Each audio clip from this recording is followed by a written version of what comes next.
Leandro García es economista, está en comunicación telefónica en este momento con nosotros. Veníamos hablando un poco de las medidas que se anunciaron en la jornada de ayer en conferencia de prensa. Vamos a tratar de entender un poquito más de qué se tratan cada una de ellas. Leandro, ¿cómo le va? Muy buenos días. ¿Qué tal? Muy buenos días. Gracias por el contacto. Bien, bueno, escuchamos esas conferencias de prensa, son tan técnicas que a veces nos cuestan traer todo eso a la realidad, digamos, si se puede hacer claramente, porque es un mensaje a la sociedad en sí, más allá que tratan de contener los mercados, de refinanciar una deuda que a veces nos sentimos un poco ajenos, sin embargo es algo que nosotros, esa repercusión, nosotros la vimos a diario. Sí, totalmente, digamos, lo preocupante para el conjunto de la sociedad, sobre todo para los sectores medios y bajos, es el traslado a precios, ¿no? O sea, no Claro. tanto el problema del aumento del tipo de cambio, la devaluación del peso, sino cómo eso se traslada al aumento de precio y cómo perdemos poder adquisitivo, lo que también se traduce en una caída de la actividad económica, del Ujú. empleo, ¿no? Tiene consecuencias graves en todo el circuito económico. La verdad que las medidas demuestran el fracaso de una política económica que inició en el 2015 y que planteó que la apertura indiscriminada al mundo, la desregulación de la cuenta de capital, la liberación del mercado cambiario, Mm. con el acuerdo con los fondos buitres y un nuevo ciclo de endeudamiento llevó a un final. Por más que no digan concretamente esto, es insustentable la deuda que adquirió la Argentina. Supera el 100% de lo que produce en un año, es decir, ya Claro. supera el nivel de la capacidad productiva del país y por lo tanto habla de un nivel de insustentabilidad grave, por más que quieran decir que es un problema de liquidez. Ellos lo que hacen concretamente, más allá de que ahora podemos desarrollar las 4 medidas concretas Sí. que se anunciaron, es postergar vencimientos con instituciones, sobre todo bancos y aseguradoras de riesgo, que tienen el 90% de la deuda de corto plazo, se Claro. calcula en unos 11.000 millones de dólares, postergarla y pagarla en 3 partes de acá a 6 meses. Ujú. Es decir, vencimientos que había que cumplir en poco tiempo y que seguramente los bancos y las aseguradoras de riesgo no iban a volver a prestarle el dinero al Estado. El Estado decide, bueno, eh, digamos, unilateralmente dejarlo sin ese recurso y pagárselo en 3 partes, es decir, de acá a 6 meses. Entonces el Banco Central va a contar con aproximadamente 11.000 millones de dólares para poder intervenir Ujú. en caso de que la demanda en el mercado cambiario siga aumentando y contener el aumento del dólar, ¿no? Esa es un poco la cuestión clave. Todo lo demás está por verse porque son anuncios que dependen de otras variables, ¿no? Sí. Va a mandar un proyecto al Congreso para negociar los bonos de la deuda y eso va a depender de acuerdos institucionales que yo dudo también de que se puedan hacer en estos cortos 2 meses de transición Claro. y sobre todo porque ni siquiera se discutió en el Congreso el acuerdo con el Fondo Monetario Internacional, Ujú. entonces hoy mandar un esquema de renegociación de deuda parece un poco arbitrario y lógico. Y las otras 2 medidas, que son la renegociación con el Fondo Monetario Internacional, es algo que ya se sabía que iba a hacer cualquiera de los dos gobiernos, de los dos Sí. proyectos políticos que hoy se disputan el gobierno a partir del 10 de diciembre. Entonces era algo que se sabía, que se adelanta y que obviamente va a depender de la intención del Fondo Monetario Internacional. Pero lo cierto es que hay una situación muy grave, ya que las últimas licitaciones, cuando el gobierno quiso renovar estas letras de corto plazo, encontró la plaza desierta, es decir, ningún banco, ninguna aseguradora de riesgo y ninguna persona física quiso renovar esos títulos. Vimos que ayer se vendieron 360 millones de dólares y el Ujú. dólar pasó los 60. Se fugaron en los últimos 12, 13 días 10.000 millones de dólares. El riesgo país sigue aumentando. Sí. Y bueno, y el Fondo Monetario Internacional, después de la reunión con Alberto Fernández, dijo que no iba, o sea, no garantizó que iba a llegar el último desembolso de 5.000 millones de dólares que estaba previsto para septiembre. Entonces, en este contexto, donde se evidencia con mucha claridad el conjunto de desaciertos de políticas que tomó el gobierno Sí. de Mauricio Macri, toman estas medidas que son un poco desesperadas y cuyo efecto en la economía es bastante incierto, ¿no? Efecto que, bueno, lo vamos a padecer todos. ¿Es una bomba que va a explotar ahora o con el próximo gobierno? Digo, venga quien venga. Y sí, digamos que va a depender de la capacidad de negociación de un gobierno que debería tener más respaldo. Creo Claro. que si un gobierno logra mayor respaldo en octubre va a tener mayor capacidad de renegociación, porque efectivamente el Fondo Monetario Internacional fue cómplice de esta política económica que nos llevó a esta situación. Ujú. Digamos, prestó 57.000 millones de dólares, el préstamo más grande de la historia del fondo, el 60% de su cartera de crédito a un país para que la fugue prácticamente, porque se fugaron prácticamente los dólares que ingresaron en concepto de deuda, es decir, no fueron a transformar la infraestructura, Claro. a mejorar la capacidad productiva del país, ni te diría incluso ni a sostener importaciones para un ciclo de industrialización.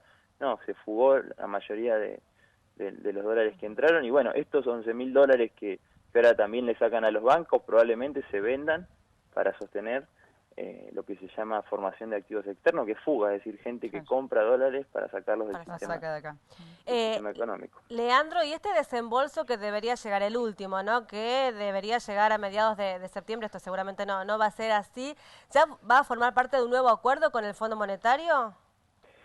Y en realidad esos 5.400 estaban previstos en el acuerdo que ya incumplió el gobierno. Sí. Es decir, en el último acuerdo que se firmó, incluía este desembolso de 5.400 millones de dólares, estaba condicionado por cumplir las metas que había propuesto el Fondo Monetario, que el gobierno dice que las cumplió, pero si uno mira los datos, las incumplió prácticamente todas, porque incluso cuando pierden la elección en las PASO, salen con un conjunto de medidas que van a impactar en el déficit fiscal, Tal que es cual. básicamente lo que les pidió el gobierno que contengan. Entonces, es evidente que el fondo ya encuentra una situación de vacío de poder para poder negociar si efectivamente hace esa transferencia de 5.400 millones de dólares. Y por más que Alberto Fernández diga que no es una decisión de él, yo creo que lo más conveniente para un gobierno que va a entrar es contar con dólares de reserva, y no que lleguen esos fondos, se fuguen, y a partir del año que viene los tenga que empezar a devolver con recursos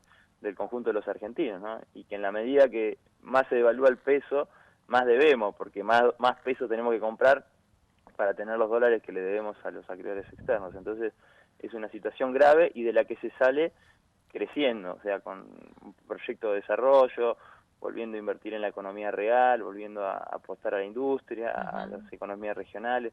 Si no, es imposible pagar la deuda. Profundizando la línea del ajuste, es imposible que se puedan cumplir con estos compromisos. Leandro, ¿y vos qué opinás sobre varios dirigentes del oficialismo que le están pidiendo a Fernández, si llega a ser el nuevo presidente, que dé a conocer el paquete de medidas que va a implementar aquí en nuestro país? ¿Vos ves bien que esto sea así o no? Digo, si todavía solo es un mero candidato, no es ni presidente electo ni nada. ¿Vos qué opinás sobre esto? Este pedido que le hacen a Fernández, a Alberto Fernández.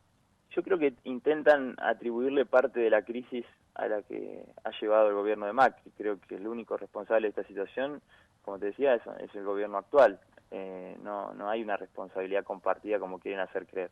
Y creo que lo de pedirle que adelante las medidas es algo que está en la plataforma electoral, que él ha dicho con mucha claridad, digamos. Él dijo que iba a renegociar la deuda, que iba a apostar a poner plata en el bolsillo de los jubilados, de los trabajadores, porque eso recuperaba el ciclo de la demanda y que movía la economía interna. El 70% del PBI argentino es consumo, y eso se ha deteriorado por los tarifazos, ¿no? Por el aumento de los precios por encima de los salarios y de las jubilaciones. Y entonces hay que recuperar eso, y eso él lo dice con mucha claridad. Después la renegociación con el Fondo Monetario Internacional va a depender de la fuerza que él tenga como presidente electo, y la capacidad que tenga el Fondo Monetario Internacional de entender que va a cobrar en la medida en que deje que la economía argentina crezca y no va ajustándola cada vez más.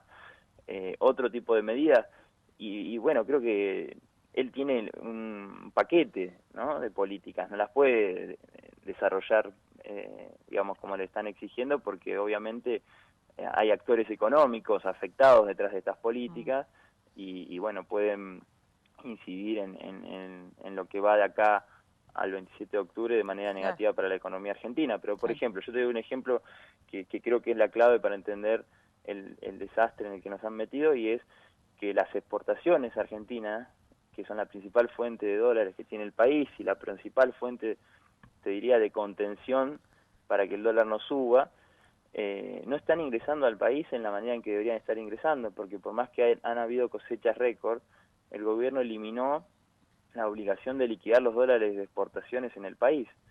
Entonces, eso demuestra la complicidad de intereses que hay entre el gobierno y un sector agroexportador, sector financiero y el sector energético, que han sido los únicos beneficiados de este modelo económico y que son los que no se quieren tocar, ¿no? Efectivamente, hoy el gobierno decide no pagar los compromisos de corto plazo y sigue sin exigirle los dólares al sector agroexportador, que es quien tiene que aportar los dólares efectivamente para sostener la economía.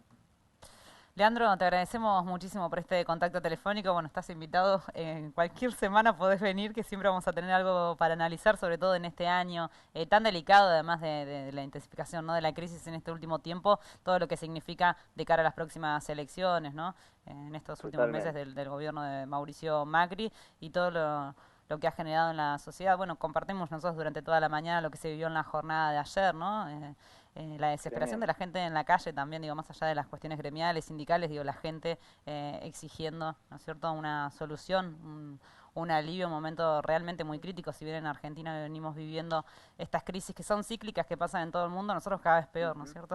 Totalmente, sí, que hay que salir de este ciclo de crisis y volver a crecer, porque la Argentina necesita estabilidad y necesita una inserción clara en el mundo que le permita a la gente ordenar su vida, proyectar y poder vivir dignamente. Me parece que la economía se tiene que tratar de eso, ¿no? De los grandes asuntos financieros, desconectados de los problemas comunes de la realidad. Así que te agradezco el contacto y a disposición para lo que necesites. No, agradecidos nosotros. Leandro, un fuerte abrazo. Muchas gracias. Un abrazo grande. Hasta luego.